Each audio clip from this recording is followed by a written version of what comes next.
श्री राधे कृष्णाभ्याम नमः। से संदेवता की जय। श्रीमद् भागवत महापुराण प्रथम खंड। तस्मात् सस्तेन मनसा विमृश्य गतिमात्मनम देते द्वार्ता विश्रमम तेजापशामम विवश्य। इसलिए तुम अपने मन को विषयों में भटकने से रोककर शांत करो, स्वस्थ करो और फिर उस मन के द्वारा अपने वास्तविक स्वरूप का विचार करो तथा इस द्वैत भ्रम में नित्यत्व की बुद्धि छोड़कर परम शांति स्वरूप परमात्मा में स्थित हो जाओ। नारद उवाच एताम मत्रोपनिषदम प्रतीच्छ प्रयतो मम याम धार्यन्न सप्तातरात्र दृष्टरा संकर्षणम प्रभुवम। देवर्षि नारद ने कहा, राजन तुम एकाग्र चित्त से मुझसे यह मंत्रोपनिषद ग्रहण करो। इसे धारण करने से 7 रात में ही तुम्हें सन भगवान संकर्षण का दर्शन होगा। यत्पाद मूलोमुप्रसुप्रत्यय नरेंद्र पूर्वे सर्वोदयो भ्रममिमम द्वितम विसृज्य सदस्त्यद्य मतुमलातधिकम महित्वम पापवानपि परम नृचदारूपेत्य। नरेंद्र, प्राचीन काल में सन भगवान शंकर आदि ने श्री संकर्षण देव के ही चरण कमलों का आश्रय लिया था। इससे उन्होंने द्वैत भ्रम का परित्याग कर दिया और इनकी इस महिमा को प्राप्त हुए जिससे बढ़कर तो कोई है ही नहीं, समान भी नहीं है। तुम भी बहुत शीघ्र ही सन भगवान के उसी परम पद को प्राप्त कर लोगे। इति श्रीमद्भागवते महापुराणे पारमहंस्यां सहितां षष्ठम स्कन्धे चित्रकेतु सांत्वनम नाम पंचमोऽध्यायः। हरे राम राम राम हरे हरे, हरे कृष्ण कृष्ण कृष्ण हरे हरे। श्री राधा शरणं मम, श्री राधा शरणं मम, श्री राधा शरणं मम, श्री राधा शरणं मम। अतः षोडशोध्यायम्। चित्रकेतु का वैराग्य तथा संकर्षण देव का दर्शन।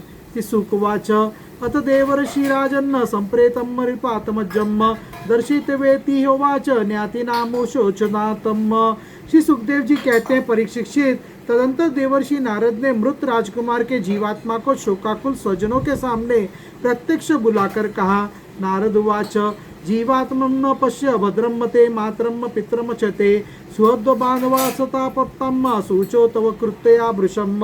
देवर्षि नारद ने कहा, जीवात्मन तुम्हारा कल्याण हो। देखो तुम्हारे माता पिता सुगत संबंधी तुम्हारे वियोग से अत्यंत शोकाकुल हो रहे हैं। कलेवरम समाविश्य शेषमायुम स्वध्रुवतम भुक्षव भोगान पितृपतान दिष्टन प्रसन्नम।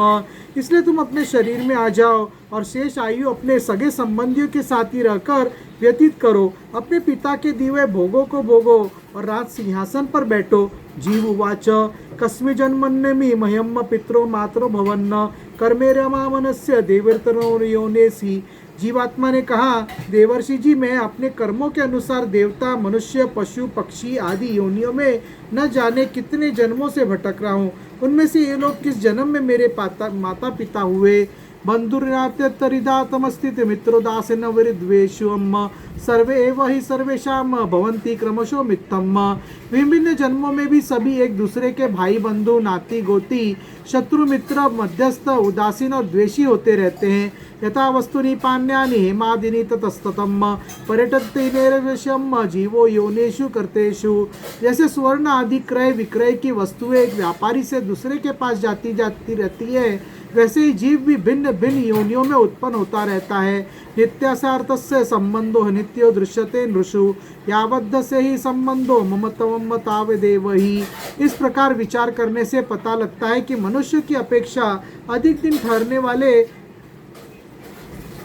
स्वर्ण आदि पदार्थों का संबंध भी मनुष्य के साथ स्थायी नहीं, क्षणिक ही होता है। और जब तक जिसका जिस वस्तु से संबंध रहता है तभी तक उसका उसी वस्तु से ममता भी रहती है। एवं योनिगतो जीवम स नित्यो निरहंकृतम यावेद्रतोपल्लभेत तावस्ततम ही तस्य ये ततः। जीव नित्य और अहंकार रहित है। वह गर्भ में आकर जब तक जिस शरीर में रहता है तभी तक उस शरीर को अपना समझता है। एषा नित्यवयम सूक्ष्म एष सर्वाश्रयम सुदृक आत्मा या गुणो विश्वत्तमात्मनम सृजति प्रभुवम। यह जीव नित्य, अविनाशी, सूक्ष्म, जन्मादि रहित, सबका आश्रय स्वयं प्रकाश है। इसमें स्वरूपतः जन्म मृत्यु आदि कुछ भी नहीं है। फिर भी ईश्वर स्वरूप होने के कारण